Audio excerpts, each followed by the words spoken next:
Dal Vangelo secondo Giovanni.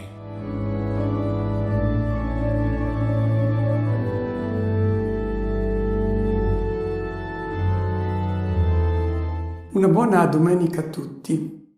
Le prime parole che Dio pronuncia nella Bibbia sono sia la luce. E Dio vide che la luce era bella e separò la luce dalle tenebre, da ciò che è oscuro.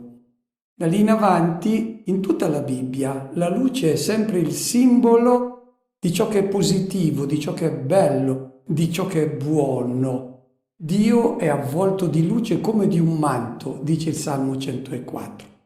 E questo simbolismo continua in tutto il Nuovo Testamento ed è soprattutto Giovanni che lo riprende. All'inizio della sua prima lettera dirà: Dio è luce e in lui non c'è tenebra alcuna. E fin dall'inizio del suo Vangelo, nel prologo, presenta la venuta del Figlio di Dio nel mondo come il sorgere della luce. L'umanità era come avvolta in densa tenebra, la tenebra del male, del peccato, dell'ingiustizia, e in questa tenebra è scesa la luce del cielo. Come è stata accolta? Ce lo dice ancora nel prologo, proprio all'inizio del suo Vangelo.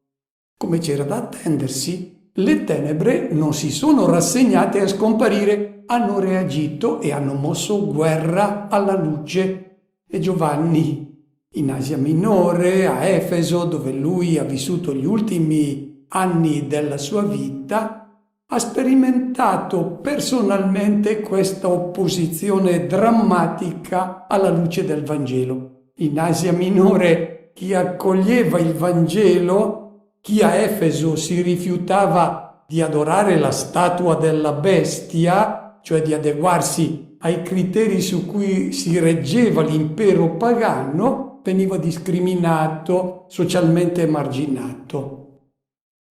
Verso la fine del primo secolo, però, quando scrive il prologo del suo Vangelo, Giovanni può affermare con gioia: le tenebre non l'hanno vinta.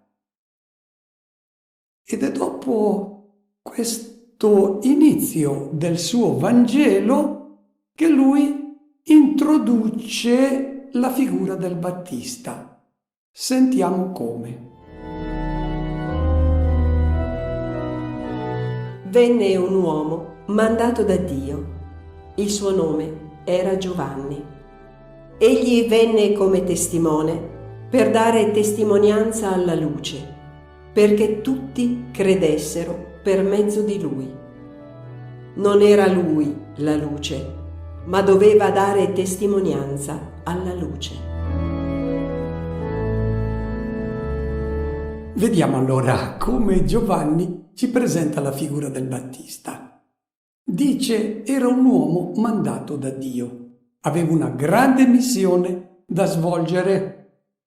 Ognuno di noi ha una missione da portare a compimento in questo mondo. Come si fa a sapere qual è questa missione? Basta che scopriamo la nostra identità. Quando noi prendiamo coscienza di chi siamo, capiamo anche che cosa Dio si aspetta da noi, e siamo unici nella creazione. Se non portiamo a compimento noi questa missione, non la porta a compimento nessun altro. Il Battista, come vedremo, ha un'idea ben chiara della propria identità. Lui sa che cosa è chiamato a fare nel mondo. Secondo dettaglio che venne richiamato dall'Evangelista: il suo nome era Giovanni.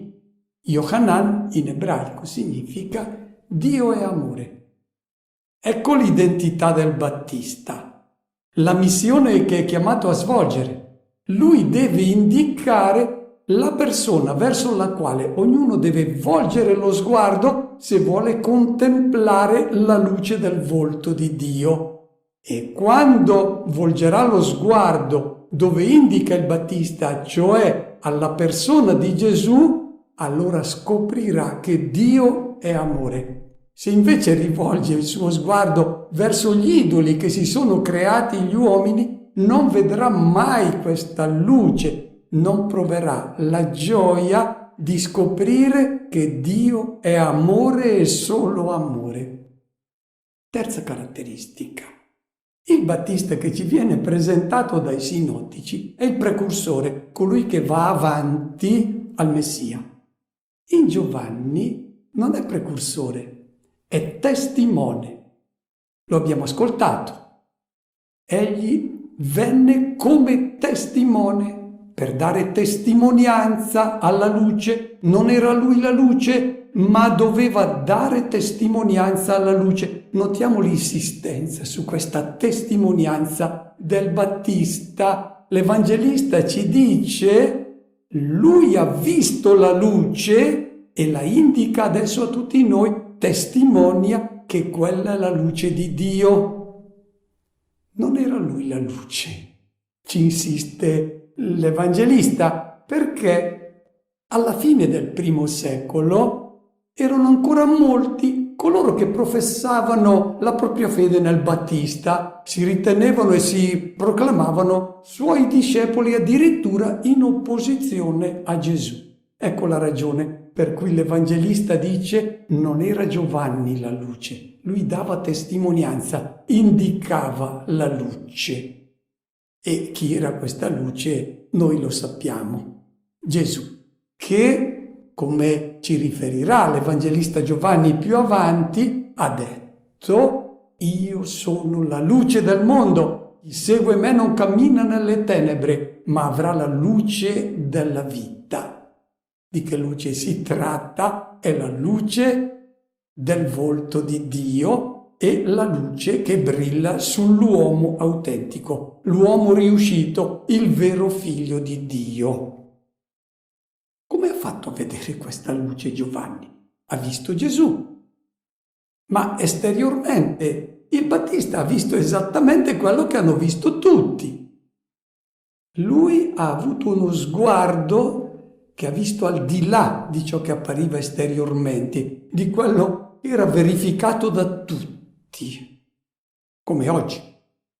Tutti vedono Gesù e dicono: ho visto un uomo straordinario che ha segnato la storia del mondo con il suo messaggio e anche con la sua vita. Ma molti si fermano lì.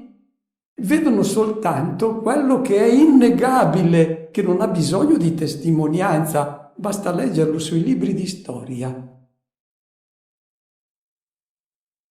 Noi possiamo testimoniare ciò che il Battista ha visto solo se anche noi faremo la sua stessa esperienza, altrimenti racconteremo ciò che abbiamo letto sui libri, non convinceremo nessuno, perché per capire chi è Gesù, per cogliere questa luce, bisogna avere uno sguardo che vede oltre ciò che vedono tutti.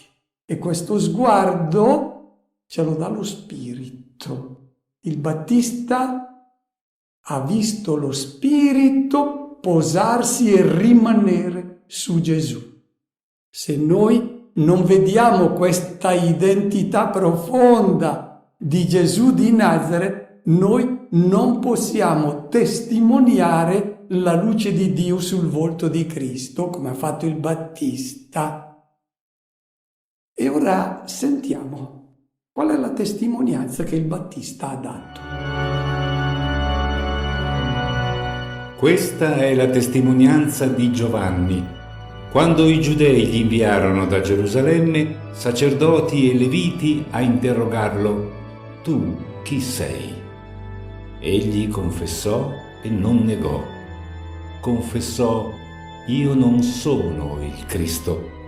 Allora gli chiesero: chi sei dunque? Sei tu Elia? Non lo sono, disse. Sei tu il profeta? No, rispose. Gli dissero allora: chi sei? Perché possiamo dare una risposta a coloro che ci hanno mandato. Che cosa dici di te stesso?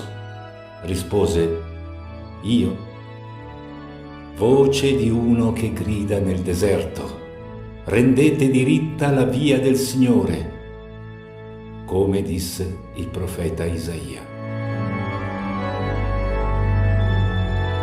Lo storico Giuseppe Flavio, che è vissuto pochi anni dopo e che ha parlato con coloro che avevano conosciuto il Battista, ci dice che era un uomo buono e che esortava gli ebrei a vivere una vita retta e a trattarsi reciprocamente con giustizia. E dice anche che le folle lo ascoltavano con crescente entusiasmo, suscitava speranze, e tanto che si stava diffondendo la voce che fosse lui il Messia.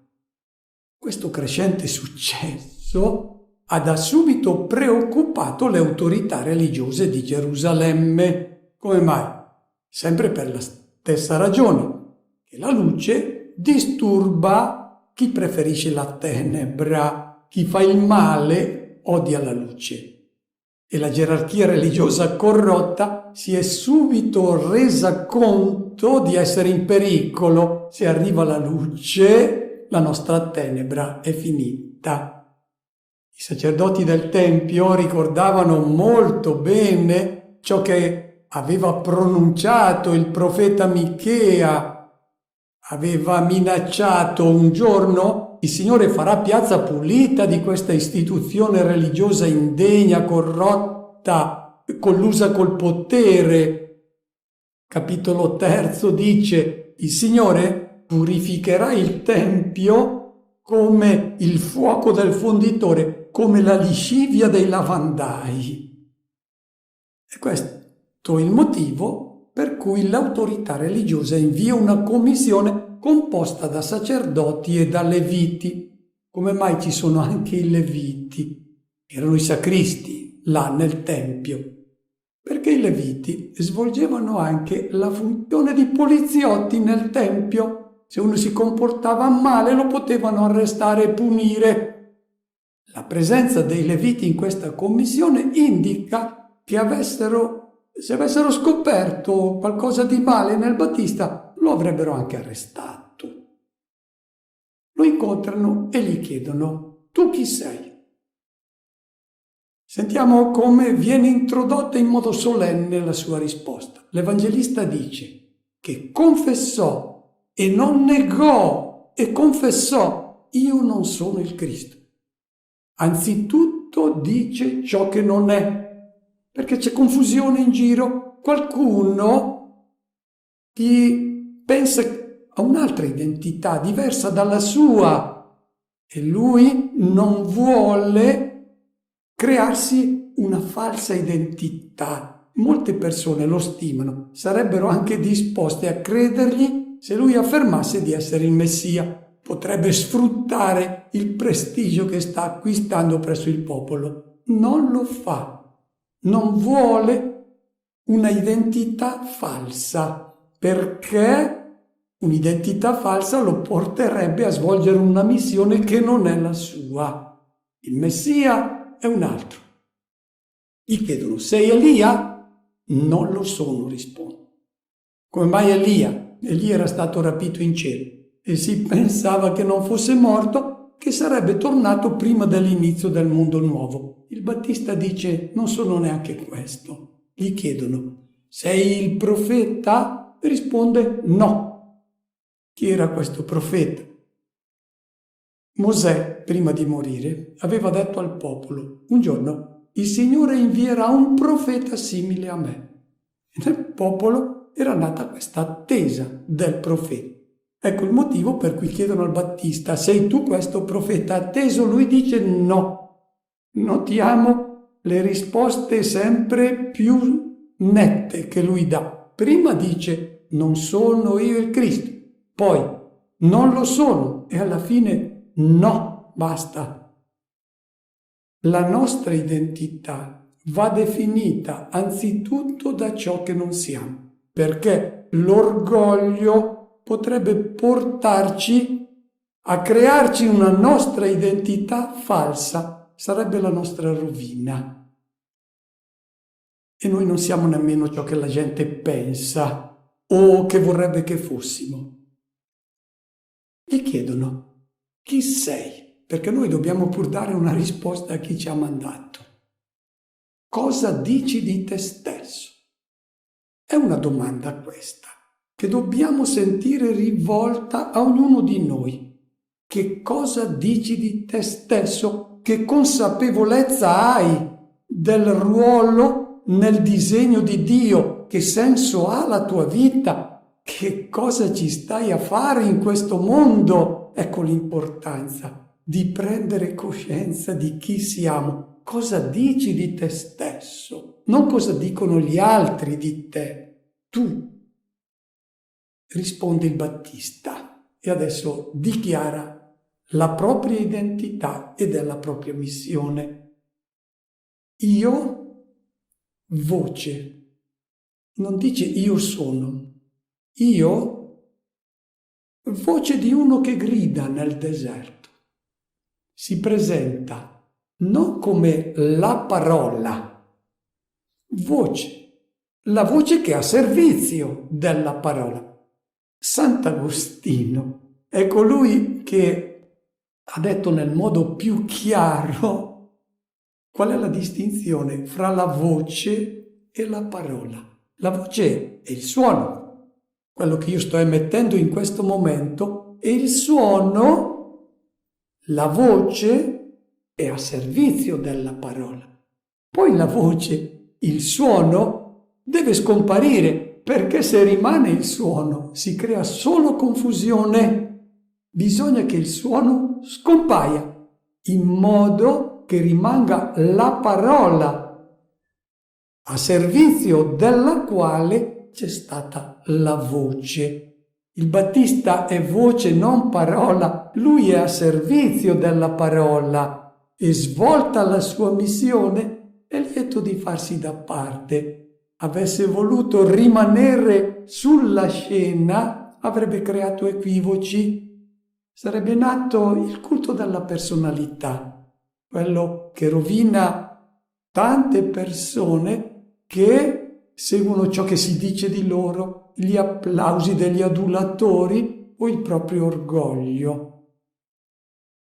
E dice il Battista, dopo aver chiarito chi è, rivolgendosi a queste autorità religiose, dice: rendete diritta la via del Signore. Voi la dovete rendere diritta perché siete voi guide spirituali che l'avete resa storta.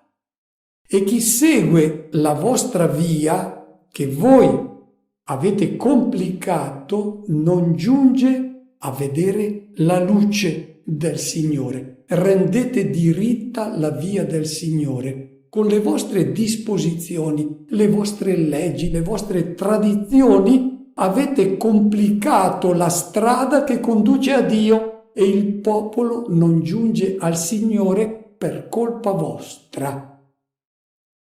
E ora sentiamo il significato che il Battista dà al battesimo che amministra. Quelli che erano stati inviati venivano dai farisei. Essi lo interrogarono e gli dissero: «Perché dunque tu battezzi se non sei il Cristo, né Elia, né il profeta?» Giovanni rispose loro: «Io battezzo nell'acqua. In mezzo a voi sta uno che voi non conoscete, colui che viene dopo di me. A lui io non sono degno di slegare il laccio del sandalo». Questo avvenne in Betania, al di là del Giordano, dove Giovanni stava battezzando. Era diffusa in Israele la convinzione che il Battista, giungendo nel mondo, avrebbe amministrato il battesimo.